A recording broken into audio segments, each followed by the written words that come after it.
Hello दोस्तों, Chanakya Hind channel पे आपका स्वागत है। आज जो हमारा टॉपिक है वो काफ़ी इंटरेस्टिंग और काफ़ी जाना माना टॉपिक है। आप लोगों ने हमेशा इसमें डील भी किया है, बस एज अ कॉन्सेप्ट उसको कभी पढ़ा नहीं है। तो आइए इसको शुरू करते हैं। काफ़ी इंटरेस्टिंग होने वाला है ये चीज़। तो बढ़ते हैं इसके मीनिंग पे। What is outsourcing? Outsourcing is a process of contracting a business function of any specific business activity to specialized agencies, mostly the non core areas such as sanitation, security, household pantries, etc., are outsourced by the company. हम normally जो हमारे घर के काम होते हैं ना, जैसे कि हमको अगर साफ सफाई करानी है, घर का काम कराना है, प्लस पेंटिंग करवानी है, कोई वेडिंग फंक्शन करवाना है, तो उसके काम ना हम नहीं करते हैं, हम ऐसे एजेंसीज को देते हैं जो नॉर्मली उसमें स्पेशलाइज्ड हैं और प्लस एक्सपर्टिज्म सर्विसेज वो लोग प्रोवाइड करते हैं। तो इसी के साथ आगे बढ़ते हैं। Second paragraph. The agency can send the required man power to the company. The agency charges the company for their services. तो क्या होता है ना कि जो एजेंसी ने लोग भेजे हैं वो आपसे पैसे चार्ज करते हैं, तो आप लोगों को नहीं पे करते हो, आप एजेंसी को पे करते हो और एजेंसी अपना कमीशन रख के उन लोगों को वो पैसा दे देता है जो काम करने के लिए आए हुए हैं। एग्जाम्पल्स जैसे कि हम देख सकते हैं, the establishment such as shops, malls, housing societies, offices etcetera outsource facilities like canteen, sanitation, security etcetera. हम मॉल वगैरह जाते हैं ना, तो उसमें जो सिक्योरिटी पर्सनल्स होते हैं, हम कॉलेजेस जाते हैं उसमें जो कैंटीन होती है, ये जनरली मॉल या कॉलेजेस की नहीं होती है, ये सिक्योरिटी एजेंसीज की होती है, जो उस ऑर्गेनाइजेशन ने आउटसोर्स करके रखा है ताकि अपने कोर बिजनेस में फंक्शन कर सके। मॉल वाले अपना काम कर सकें, कॉलेज वाले अपने कॉलेज के मेन काम जो होते हैं टीचिंग्स वगैरह उस पर फोकस कर सकें। तो बाकी का जो काम है वो स्पेशलाइज्ड लोगों को देना, दैट कम्स टू आउटसोर्सिंग। अब आइए चलते हैं इसके एडवांटेजेस पे। जैसे कि हमारी स्क्रीन पे एडवांटेजेस ऑफ आउटसोर्सिंग, क्या क्या फ़ायदे हैं उसके। तो सबसे पहला उसमें आप देख सकते हैं ओवरऑल कॉस्ट एडवांटेजेस। देखिए ना, सिंपल सी बात है, अगर हमको वेडिंग फंक्शन करना है तो हमको इतने बड़े बड़े यूटेंसिल्स और बहुत सारे सामान खरीदने की ज़रूरत नहीं है। हम सिंपली उनको ऑर्डर देंगे, वो अपने सामान लाते हैं, simply charge the rent of it. तो इसके कॉन्सेप्ट में आप देखिए, it reduces the cost and also saves time and efforts on training cost. हमको ट्रेनिंग देने की भी कोई ज़रूरत नहीं है क्योंकि वो ऑलरेडी एक्सपर्ट हैं।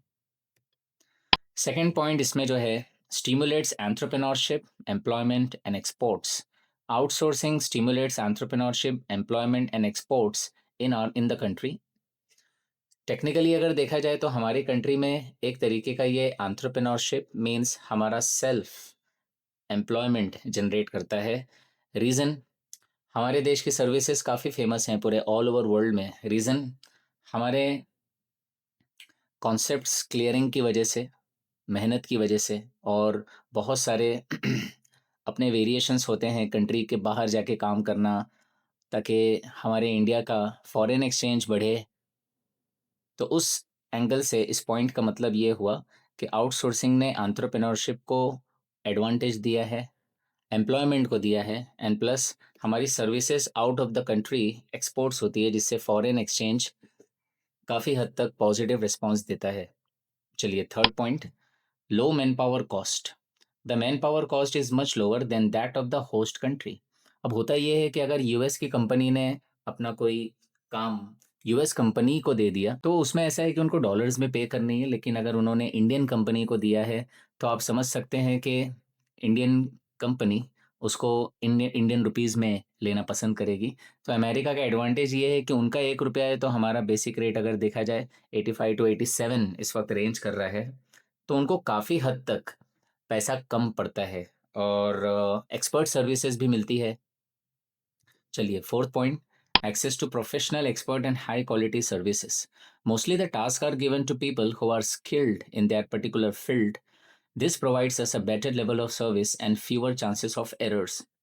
देखिए, कोई काम अगर आप जानते हैं और आप उसमें बहुत एक्सपर्ट हैं और आपको वो काम दिया जाता है, तो एक तो आपका वो पैशन प्लस वो काम, फिर आपका शौक, उसमें गलती होने के चांसेस इसलिए कम है क्योंकि आप ऑलरेडी वो काम को पसंद करते हैं, प्लस उसमें आपका लगाव भी है।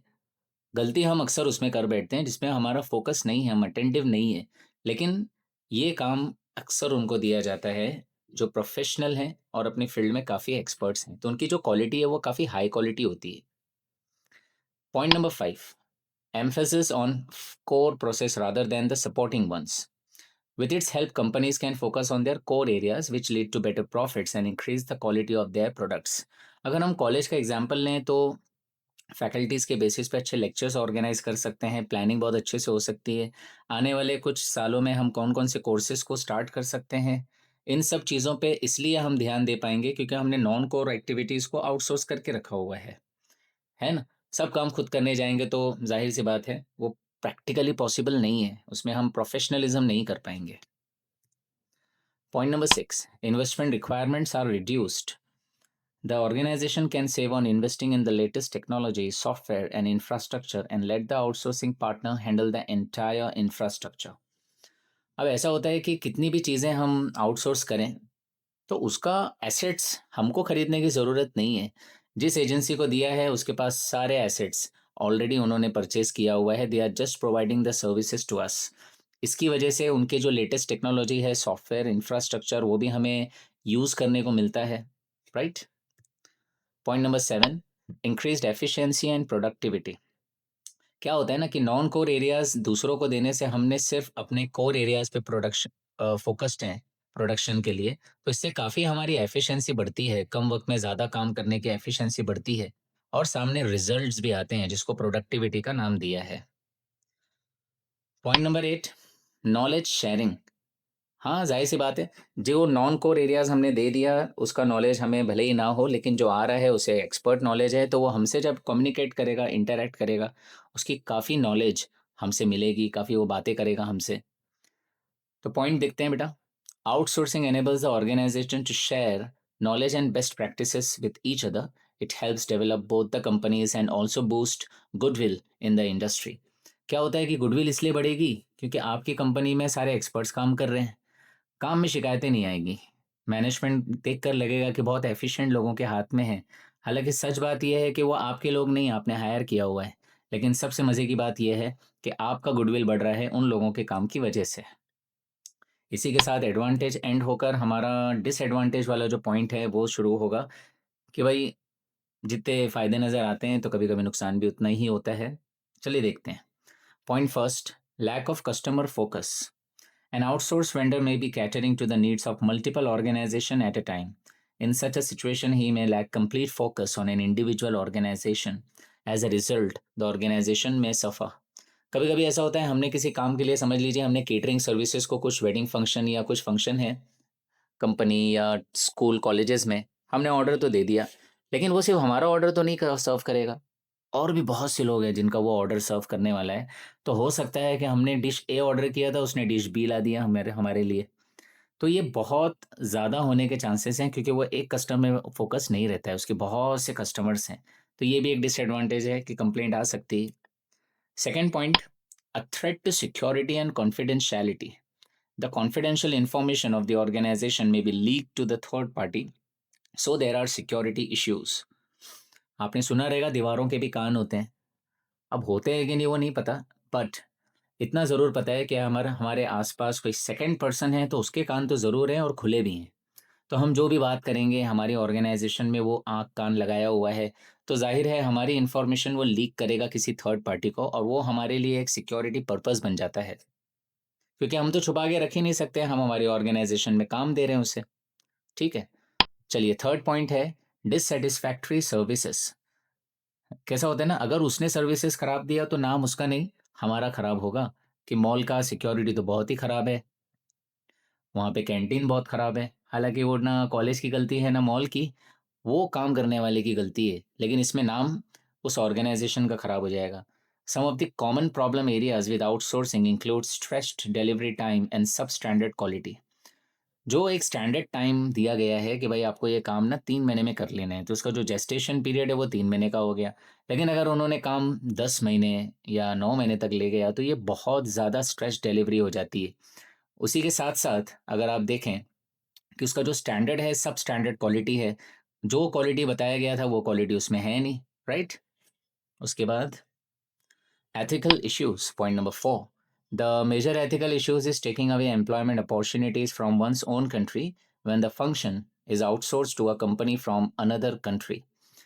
कैसा होता है कि बहुत सी कंट्रीज़ ऐसी हो सकती है हमारे देश के लिए, भारत के लिए कि भई आप ऐसा-ऐसा काम कर लो और हम आपको पैसे दे देंगे, लेकिन वो काम उनकी कंट्री के लोगों के लिए बहुत नुकसानदेह हो जाएगा। तो आप फिर गुड और बैड में डिसीज़न कर नहीं पाओगे। और अगर ऐसा होता है, तो जितना आपका फ़ायदा, किसी न किसी का उतना नुकसान हो जाता है। तो ये एक तरीके का डिसएडवांटेज है, दोनों देश के लिए, हमारे लिए भी और उनके लिए भी। तो ये थे उसके एडवांटेज एंड डिसएडवांटेजेस आउटसोर्सिंग के। तो इसी के साथ हमारा ये सेशन एंड होता है। Thank you very much.